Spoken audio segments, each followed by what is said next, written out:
Hey guys, இன்னைக்கு நாம பார்க்க போற விஷயம் உலகத்துல இருக்கிற அத்தனை விஞ்ஞானிகள், வரலாற்று ஆய்வாளர்கள், அப்புறம் இந்த கோட் பிரேக்கர்ஸ்னு சொல்லப்படுற ரகசிய குறியீடு உடைப்பாளர்கள், இவங்க எல்லாரையும் கடந்த 100 வருஷமா தூங்க விடாம செஞ்ச ஒரு புக்கை பத்தி தான். அதோட பேரு வாய்னிச் மேனுஸ்கிரிப்ட். தமிழ்ல சொல்லணும்னா வாய்னிச் கையெழுத்து பிரதி. என்னடா இது, ஏதோ ஒரு பழைய புக்கு தானே நீங்க நினைக்கலாம். ஆனா விஷயம் அங்கதான் இருக்கு. இந்த புக்கில் இருக்கிற ஒரு வார்த்தையை கூட இன்னைக்கு வரைக்கும் யாராலையும் வாசிக்க முடியல. இதுல இருக்கிறது உலகத்துல இருக்கிற எந்த மொழியும் கிடையாது. இது ஒரு தனி உலகம். இதுல இருக்கிற ஓவியங்கள்ல இருந்து எழுத்துக்கள் வர எல்லாமே ஒரு பெரிய மர்மம். ஒருவேளை இதை படிச்சுட்டா மனித குலத்தோட வரலாறே மாறலாம், இல்லனா ஒரு பெரிய பிராங்க் வீடியோ பார்த்த மாதிரி நாம ஏமாந்து கூட போகலாம். வாங்க இந்த மர்ம குகைக்குள்ள போவோம். இந்த கதை ஆரம்பிக்கிறது 1912ல. வில்ஃப்ரிட் வாய்னிச்னு ஒருத்தர் இருந்தாரு. இவர் ஒரு பழைய புத்தக வியாபாரி. இவருக்கு ஒரு பழக்கம், எங்கெல்லாம் பழைய விசித்திரமான புத்தகங்கள் கிடைக்குதோ அங்கெல்லாம் போய் தேடி எடுப்பாரு. இத்தாலியில இருக்கிற வில்லா மண்டிரகோன் அப்படிங்கிற ஒரு இடத்துல இருக்கிற ஜெசூட் கல்லூரியில பழைய புத்தகங்களை ஏலம் விடுறாங்கன்னு தெரிஞ்சு அங்க போனாரு. அங்க இருந்த ஒரு பெட்டியில மத்த புத்தகங்களுக்கு நடுவுல ஒரு வித்தியாசமான புத்தகம் இவருக்கு கிடைச்சது. அதை திறந்து பார்த்தவருக்கு ஷாக். அதுல இருக்கிற எழுத்துக்கள் விசித்திரமா இருந்துச்சு, படங்கள் இன்னும் பயங்கரமா இருந்துச்சு. உடனே அதை வாங்கிட்டு வந்து ஆராய்ச்சி பண்ண ஆரம்பிச்சாரு. அவரோட பேர்லயே இது வாய்னிச் மேனுஸ்கிரிப்ட்னு இன்னைக்கு வரைக்கும் அழைக்கப்படுது. இந்த புக்கு எப்போ எழுதப்பட்டதுன்னு தெரிஞ்சுக்க 2009ல அரிசோனா பல்கலைக்கழகத்துல கார்பன் டேட்டிங் செஞ்சாங்க. அதோட ரிசல்ட் என்ன தெரியுமா? 1404ல இருந்து 1438க்குள்ள இது எழுதப்பட்டிருக்கு. அதாவது லியோனார்டோ டாவின்சி பிறக்கிறதுக்கு முன்னாடியே இது வந்துருச்சு. இன்னொரு சுவாரஸ்யமான விஷயம், இது சாதாரண பேப்பர்ல எழுதல. வெல்லம் அப்படின்னு சொல்லப்படுற கன்று குட்டியோட தோல்ல செஞ்ச பேப்பர்ல எழுதியிருக்காங்க. இதை செய்யவே சுமார் 14ல இருந்து 15 கன்று குட்டிகளோட தோல் தேவைப்பட்டிருக்குமா. அப்போ யோசிச்சு பாருங்க, இது ஏதோ சும்மா உட்கார்ந்து கிறுக்குன புக்கு கிடையாது. இதுக்காக அந்த காலத்திலேயே நிறைய செலவு பண்ணி ரொம்ப திட்டமிட்டு எழுதியிருக்காங்க. இந்த புக்ல மொத்தம் 240 பக்கங்கள் இருக்கு. ஆனா சில பக்கங்கள் காணாம போயிருக்கு.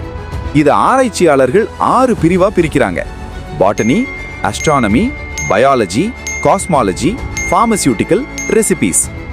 1. பாட்டனி. இதுல இருக்கிற செடிகளை பார்த்தா உங்களுக்கு ஒரு நிமிஷம் தலை சுத்தும். ஒரு செடியோட இலை ஒரு மாதிரி இருக்கு, பூ வேற மாதிரி இருக்கு, அதோட வேர் ஏதோ ஒரு மிருகத்தோட வடிவம் மாதிரி இருக்கு. உலகத்துல இருக்கிற எந்த தாவரவியல் நிபுணராலையும் இதுல இருக்கிற செடிகளை இதுதான் அப்படின்னு அடையாளம் காட்ட முடியல. இதெல்லாம் வேற கிரகத்துல இருக்கிற செடிகளோன்னு ஒரு குரூப் இன்னைக்கும் கிளப்பி விட்டுட்டு இருக்காங்க. 2. வானியல். இதுல நட்சத்திரங்கள், சூரியன், சந்திரன், அப்புறம் 12 ராசி சின்னங்கள் வரைஞ்சிருக்காங்க. இதுல மீன ராசிக்கு 2 மீன்கள்னும் ரிஷபத்துக்கு ஒரு காளைனும் நாம தெரிஞ்ச சின்னங்கள் இருந்தாலும் அதை சுத்தி இருக்கிற எழுத்துக்களும் நட்சத்திர அமைப்புகளும் நம்ம ஊர் வான சாஸ்திரத்தோட ஒத்து போகவே மாட்டேங்குது. 3. உயிரியல். த மோஸ்ட் விசித்திரமான பார்ட். இங்கதான் மேட்டர் இருக்கு. இதுல நிறைய நிர்வாண பெண்கள் சின்ன சின்ன குளங்கள்ல குளிக்கிற மாதிரி வரைஞ்சிருக்காங்க. அந்த குளங்கள் எல்லாம் ஏதோ ஒரு நரம்பு மண்டலம் மாதிரியோ இல்ல குழாய் மாதிரியோ இணைக்கப்பட்டிருக்கு. இது ஒருவேளை அந்த காலத்தோட ஃபர்டிலிட்டி மருந்தா இல்ல வேற ஏதாச்சும் சடங்கா? இதுவரைக்கும் யாருக்கும் புரியல. 4. அண்டவியல். வட்ட வடிவிலான நிறைய வரைபடங்கள் இருக்கு. இதுல 9 தீவுகள் மாதிரி ஒரு படம் இருக்கு. அதுல கோட்டைகள் இருக்கு, எரிமலைகள் மாதிரி ஒரு விஷயம் இருக்கு. இதை ஒரு சிலர் உலக வரைபடம்னு சொல்றாங்க, ஒரு சிலர் செல் அமைப்புன்னு சொல்றாங்க. 5. மருந்தவியல். மூலிகைகளோட வேர்கள், இலைகள், அப்புறம் அந்த காலத்துல மருந்துகள் சேமிச்சு வைக்க பயன்படுத்துற ஜாடிகள் மாதிரி படங்கள் இருக்கு. 6. ரெசிபீஸ். கடைசி பக்கம் முழுக்க வெறும் எழுத்துக்கள் மட்டும் இருக்கு. இடது பக்கம் ஒரு ஸ்டார் குறி போட்டு ஆரம்பிக்குது. இது ஏதோ சமையல் குறிப்பு இல்லனா மருந்து செய்முறை குறிப்புன்னு நம்பப்படுது. ஆனா அதை படிக்க முடிஞ்சாதானே சமைக்க முடியும். இப்போ மெயினான மேட்டருக்கு வருவோம். இந்த எழுத்துக்கள் என்ன? இதுக்கு வாய்னிச்சீஸ்னு பேர் வச்சிருக்காங்க. இதுல 25ல இருந்து 30 எழுத்துக்கள் இருக்கு. இது இடது பக்கம் ஆரம்பிச்சு வலது பக்கம் முடியுது.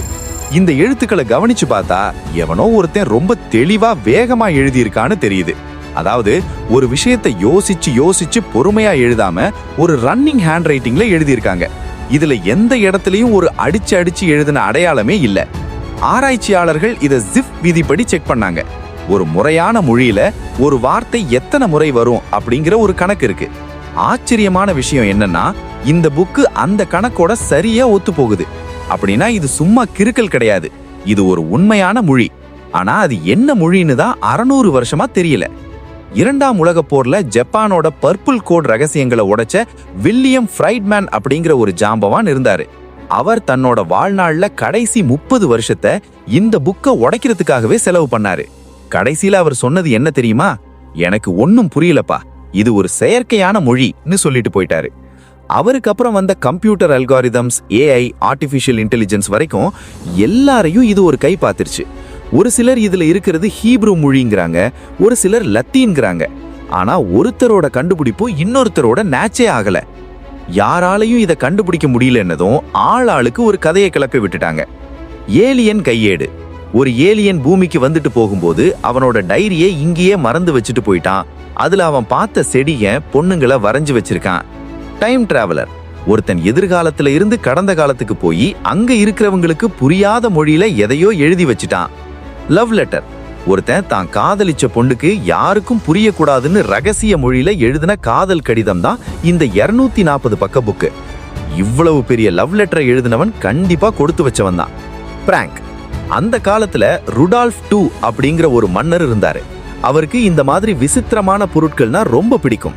அவரை ஏமாத்தி காசு வாங்குறதுக்காக ஒரு புத்திசாலி எதையோ கிறுக்கி இது ரோஜர் பேக்கன் எழுதின ரகசிய புத்தகம்னு சொல்லி வித்துட்டான்.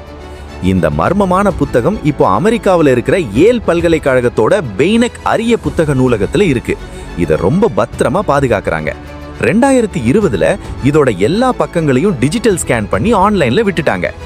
ஃப்ரெண்ட்ஸ், வைனிச் கையெழுத்து பிரதி அப்படிங்கிறது வெறும் புக்கு கிடையாது, அது மனித அறிவுக்கு விடப்பட்ட ஒரு சவால். 600 வருஷமா ஒரு ரகசியத்தை இவ்வளவு பத்திரமா காப்பாற்ற முடியுதுன்னா அது சாதாரண விஷயம் இல்ல. ஒருவேளை அந்த புக்கை எழுதினவர் இப்ப உயிரோட வந்து, டேய் நான் சும்மா போர் அடிக்குதுன்னு கிறுக்கி வச்சேன்டா, இதையாடா இவ்வளவு நாளா ஆராய்ச்சி பண்ணிட்டு இருக்கீங்கன்னு கேட்டா எப்படி இருக்கும்? ஆனா உண்மை என்னன்னு தெரியற வரைக்கும் இது ஒரு த்ரில்லர் கதை தான். நீங்க என்ன நினைக்கிறீங்க? இது ஏலியன் வேலையா இல்ல ஒரு பெரிய ஏமாற்று வேலையா? உங்க கருத்தை கமெண்ட்ல சொல்லுங்க. இந்த வீடியோ பிடிச்சிருந்தா லைக் பண்ணுங்க, உங்க ஃப்ரெண்ட்ஸுக்கு ஷேர் பண்ணுங்க. இதே மாதிரி இன்னும் நிறைய மர்மமான தகவல்களுக்கு நம்ம சேனலை சப்ஸ்கிரைப் பண்ணுங்க. அடுத்த வீடியோல சந்திப்போம்.